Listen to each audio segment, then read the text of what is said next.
Hola, buenas noches compañeros. Mi nombre es Alberto González, soy estudiante de la licenciatura en Enfermería modalidad de distancia. En este momento voy a hacer la presentación de mi video de la actividad integradora, para darles a conocer mi trabajo acerca de toda la materia durante todo este curso. Muy bien compañeros, entonces vamos a pasar a analizar, bueno, esta es mi portada, estamos ahorita viendo mi portada de mi última actividad, unidad integradora, actividad 4. Lo estoy grabando el día de hoy, 19 de febrero del 2017. Vamos a ver qué es la epidemiología, cuáles son sus usos, alcances y limitaciones. Los usos de la epidemiología realmente son para medir el nivel de salud o de enfermedad de una población. Hay que encontrar la etiología, las causas, cuáles son los factores de riesgo, cuál es el pronóstico de la enfermedad y evaluar las medidas preventivas para controlar la enfermedad. Los alcances, bueno, los alcances son básicamente lo que es el agente causal, que es lo que causa la enfermedad, el huésped, que sería la persona o la población, la cantidad de personas enfermas, y el medio ambiente para ver si este medio pues motiva que haya más enfermedades de este tipo, que se prolifere o que se contamine en un lugar específico, que haya una propagación. Y las limitaciones, bueno, pues la calidad de los datos obtenidos. Por ejemplo, en el dengue depende, la epidemiología del dengue, pues depende mucho de los datos que se obtengan de los pacientes. También se puede ver la cobertura de los datos en las limitaciones, porque no siempre los pacientes dan sus direcciones exactas o dan los datos de su domicilio, de cómo se encuentra. En ocasiones, por ejemplo, van a hacer la revisión del domicilio donde vive el paciente y no permiten la entrada para verificar, para revisar si tiene pues lugares donde pueda brotar este tipo de enfermedades. Otra de las cosas que vimos durante este curso fue cuál es el concepto y la evaluación de la epidemiología. Bueno, la epidemiología es una rama de la medicina que se encarga de el estudio de modelos, de buscar lugares donde pueda haber una contaminación, donde pueda haber riesgos de que exista un brote de una epidemia, de una enfermedad, en comunidades, en poblaciones, en ciudades. El padre de la epidemiología es conocido, bueno, es un médico que primero fue el que utilizó este tipo de mediciones, que se llama John Snow. Uno de sus, bueno, entre todo lo que hizo, entre todo lo que aportó para la epidemiología, también una de las cosas más importantes fue que él pudo calcular la dosis para el uso del cloroformo y del éter como anestésico quirúrgico. Él le encantaba esto, de acuerdo a lo que leía, él le gustaba mucho este tipo de temas. Bueno, también vimos lo que es el método científico, el método epidemiológico y el método clínico. El método científico es un método que utilizamos en muchas materias, no solamente se utiliza aquí en la epidemiología. El método científico lo utilizamos prácticamente en cualquier investigación, ¿sí? El método científico básicamente se obtiene por medio de la observación. Después de que se hace una observación, se crea una hipótesis de lo que está sucediendo. Por ejemplo, podemos ver alguna situación en la ciudad, en el aire, en cualquier situación que podamos observar y que se nos haga extraño. Entonces nosotros generamos una hipótesis del por qué está sucediendo. Esto es solamente sobre lo que vemos, ¿sí? De ahí sigue la experimentación, donde ya tenemos que verificar el por qué está sucediendo. Hacemos algunos experimentos, llevamos a cabo algunos procesos para verificar por qué motivo está sucediendo este fenómeno. Una vez que se hizo la experimentación, hay que hacer varias experimentaciones para verificarlo varias veces, porque puede haber variaciones. Una vez que ya verificamos por medio de varios experimentos por qué sucede, entonces se genera una teoría. ¿Sí? Porque el resultado básicamente va a ser el mismo siempre. Cuando el resultado es el mismo siempre, entonces se genera una teoría. Cuando ya se repite muchas veces en diferentes experimentos, en diferentes personas que lo hacen, entonces ya se puede generar una ley. Y esta ley pues es ya algo que siempre que hagamos ese tipo de experimentos o siempre que pase ese tipo de fenómeno, va a suceder de la manera como lo experimentamos. Y por eso se convierte en una ley. ¿Sí? La diferencia, bueno, ese es el método científico general. El método epidemiológico, perdón, es básicamente el método científico pues aplicado a los problemas de salud de una comunidad o de una ciudad. Tiene básicamente los mismos pasos, pero se enfoca directamente en la salud y la enfermedad de una población. En epidemiología también tenemos mediciones y variables. ¿Sí? Voy a darles algunos conceptos de medición, de variables epidemiológicas que estamos utilizando constantemente. Bueno, aquí como podemos ver en la presentación, la medición es básicamente una cantidad, un número que se le asigna o una categoría que se le asigna a un fenómeno. Cualquier cosa puede ser medida y depende del fenómeno o lo que vayamos a medir, tiene una escala de medición. ¿Sí? Por ejemplo, si medimos una mesa, normalmente se mide en centímetros, en metros, en milímetros, en cualquier rango de ese tipo. ¿Sí? También tenemos lo que es la razón. La razón es la comparación de dos fenómenos o de dos grupos. Se hace la división entre ellos para ver cuál es la razón de lo que está sucediendo. ¿Sí? Por ejemplo, si tenemos 10 mujeres, 5 hombres, la razón de 10 mujeres y 5 hombres es básicamente 2 a 1. Hay 2 mujeres por cada hombre. ¿Sí? Otro de los términos es proporción. La proporción es el número de observaciones con características particulares en una población de referencia. Por ejemplo, podemos saber si tenemos 100 personas en una comunidad y de esas 100 personas solamente tenemos 50 enfermas, entonces decimos que la proporción de enfermedad de esa población o de esa comunidad es del 50%. O si tiene una característica específica, decimos cuántas personas tienen esa característica y lo tenemos que expresar en porcentaje. También tenemos la tasa.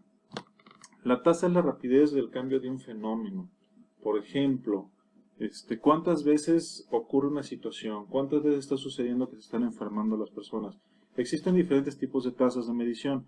Las más comunes en este tipo de investigaciones es la tasa de morbilidad o la tasa de mortalidad.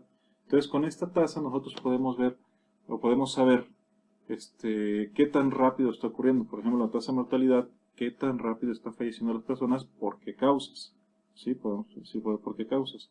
Aquí viene lo que es la mortalidad, donde expresa la magnitud, es lo mismo, es una tasa de mortalidad. La incidencia, pues expresa la magnitud con la cual se presenta la muerte en una población, o qué tanto está sucediendo, qué tanto está pasando. Normalmente se determina en una etapa de tiempo ya preestablecido. En cuanto a las variables epidemiológicas, se definen como los atributos o características del evento o de la enfermedad. ¿Sí? Por ejemplo, se mide en 3 conceptos: tiempo, espacio y persona. El tiempo se dice, ok, las variables de tiempo son de cuándo a cuándo está sucediendo este tipo de problemas. El espacio es el lugar, exactamente la ubicación de donde está sucediendo. Y la persona, pues se enfoca directamente a las personas que están, qué tipo de personas están padeciendo esta enfermedad. ¿Cuáles son sus características como persona? Bueno, vamos a ver otro tema. Este tema es acerca de la causalidad y los factores de riesgo. Causalidad. La causalidad es básicamente el por qué suceden las cosas. ¿Por qué sucede? ¿Por qué está apareciendo la enfermedad? Los factores de riesgo es qué es lo que lo motiva. Una cosa es la causa y otra cosa es el factor de riesgo. La causa es lo que ya sucedió y el factor de riesgo es lo que puede provocar. ¿Sí? Las causas o los factores pueden ser biológicos, psicológicos, medio ambiente y cultura, económicos, políticos y laborales. Aquí alguien me preguntó que por qué económicos. Bueno, por ejemplo, hay enfermedades por estrés. Entonces, a veces las personas se estresan por falta de solvencia, por falta de dinero. Entonces, también las situaciones económicas pueden ser causa, o puede ser un factor de riesgo, para que se genere una enfermedad. ¿Sí? Vamos a ver ahora los criterios de causalidad. Estos criterios de causalidad, hay son tres tipos de estudios que definen diferentes tipos de criterios. Por ejemplo, Koch Henle, él hizo un estudio acerca de las enfermedades infectocontagiosas, que normalmente están influenciadas por un microorganismo, ¿sí? El por qué suceden este tipo de enfermedades infecciosas. Otro fue Bradford Hill, que él hace la relación de las causales de enfermedades no infecciosas, ¿sí? Y los postulados de Evans, que son 10 postulados relacionados con cuáles son las causas de la enfermedad. Vamos a ver ahora ¿Cuáles son las medidas de asociación y de impacto potencial? Continuamos con las medidas de asociación y de impacto potencial. Bueno, estas medidas básicamente nos dicen cuáles son los riesgos. Existen dos tipos de riesgos. Riesgo atribuible, que es una medida absoluta, porque aquí podemos ver si, por ejemplo, tenemos una muestra donde 100 personas estuvieron expuestos a una situación y eso les provocó la enfermedad. Ese es un riesgo atribuible. A esa exposición se le atribuye la enfermedad. Es lo que causó la enfermedad. Y el riesgo relativo es cuando tenemos de 100 personas enfermas, solamente 70 se expusieron a algún tipo de fenómeno y se enfermaron, pero hay otras 30 que no estuvieron directamente expuestas y también se enfermaron. Entonces es un riesgo relativo. ¿Sí? Hay que ver que este reconocimiento del patrón es cuando se hace el análisis del paciente, cuando se hace la observación, pues reconocemos patrones de enfermedades. Por ejemplo, si vemos a un paciente que viene con la cara roja, que tiene los ojos vidriosos, que viene con algo de escalofríos o que viene temblando, al momento de preguntarle qué siente y nos da, por ejemplo, nos dice que tiene escalofríos, que tiene frío, que quiere taparse y además lo tocamos y sentimos que su temperatura es alta, pues inmediatamente reconocemos que es un patrón de una infección, ¿no? O sea, una alta temperatura el paciente, perdón. También está el método del algoritmo, en el cual nosotros vamos a ir preguntando, vamos a hacer preguntas específicas para que la respuesta nos dé en automático una nueva pregunta enfocada a lo que viene siendo la enfermedad. El método exhaustivo nos da, o podemos hacerlo por medio de preguntas directas al paciente y de análisis. Hay que verificar exactamente qué es lo que tiene por medio de los análisis, cuáles son sus resultados, cuáles son los rangos que tiene en sus análisis y demás. El método hipotético deductivo es, pues, al momento de ver al paciente, verificar cuáles son los síntomas, y al ver los síntomas y los signos en el paciente, entonces nosotros vamos deduciendo exactamente qué es lo que tiene y vamos descartando lo que no da con ese patrón de enfermedad, ¿sí? También vimos lo que es, me está acabando el tiempo, los signos y síntomas. Bueno, esto es muy sencillo. Los signos son manifestaciones objetivas. ¿Qué es lo que le pasa al paciente?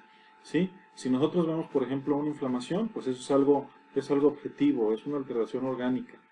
Si no puede mover una extremidad, también es algo que nosotros podemos ver, que podemos tocar, que podemos palpar, la temperatura, todo lo que nosotros podamos sentir. Y los síntomas son manifestaciones no objetivas o subjetivas, que el paciente nos puede decir, pero nosotros no lo podemos comprobar. Por ejemplo, el dolor, por ejemplo, las sensaciones, pues cualquier cosa que el paciente exteriore que nos pueda decir, pero desafortunadamente nosotros no tenemos forma de comprobarlo, ¿sí? Les decía hace un momento, la Clasificación Internacional de Enfermedades, CIE, es una base de datos que se registra por medio de códigos alfanuméricos, o sea, tienen un registro acerca de las estadísticas de morbilidad y mortalidad de los pacientes. Esto es en diferentes partes del mundo, es una clasificación internacional. Cualquier persona interesada puede verificar esta clasificación para de ahí poder sacar datos acerca de los datos estadísticos acerca de una enfermedad, los lugares donde se ha presentado, cuándo se ha presentado y cuáles han sido los tratamientos que se ha dado para poder tener un antecedente de alguna enfermedad y poder combatir con esa información, poder generar pues proyectos o controles de epidemias. También vimos también lo que es el diagnóstico clínico en epidemiología. El diagnóstico clínico en epidemiología es la identificación de los principales problemas de salud de la población. Por ejemplo, si vamos a una comunidad, ver cuáles son sus principales problemas de salud, de qué se están enfermando, ¿sí? Y de ahí podemos entonces empezar a identificar cuáles son los motivos, cuál es la causalidad, cuáles son los factores de riesgo para nosotros generar pues nuevos procedimientos o prevención de ese tipo de problemas. Hay que verificar los factores que pueden condicionar este tipo de enfermedades en una comunidad. Puede ser el medio ambiente, puede ser las condiciones de los servicios de salud, que no siempre son óptimas, el comportamiento de las personas y demás. También vimos que un diagnóstico en enfermería es la identificación del problema que aqueja al paciente, ¿sí? En el diagnóstico, por ejemplo, enfermero, se enfoca directamente al paciente, qué causa le provoca el problema y los medios que nosotros disponemos para tratarlo. El diagnóstico enfermero se formula a partir del tratamiento y medicación, a partir de la higiene personal, a partir de las necesidades ambientales, Hay que nosotros guiar a los pacientes cuáles son las técnicas para evitar tener una enfermedad, hay que enseñarles y hay que ver cuáles son sus necesidades humanas y personales.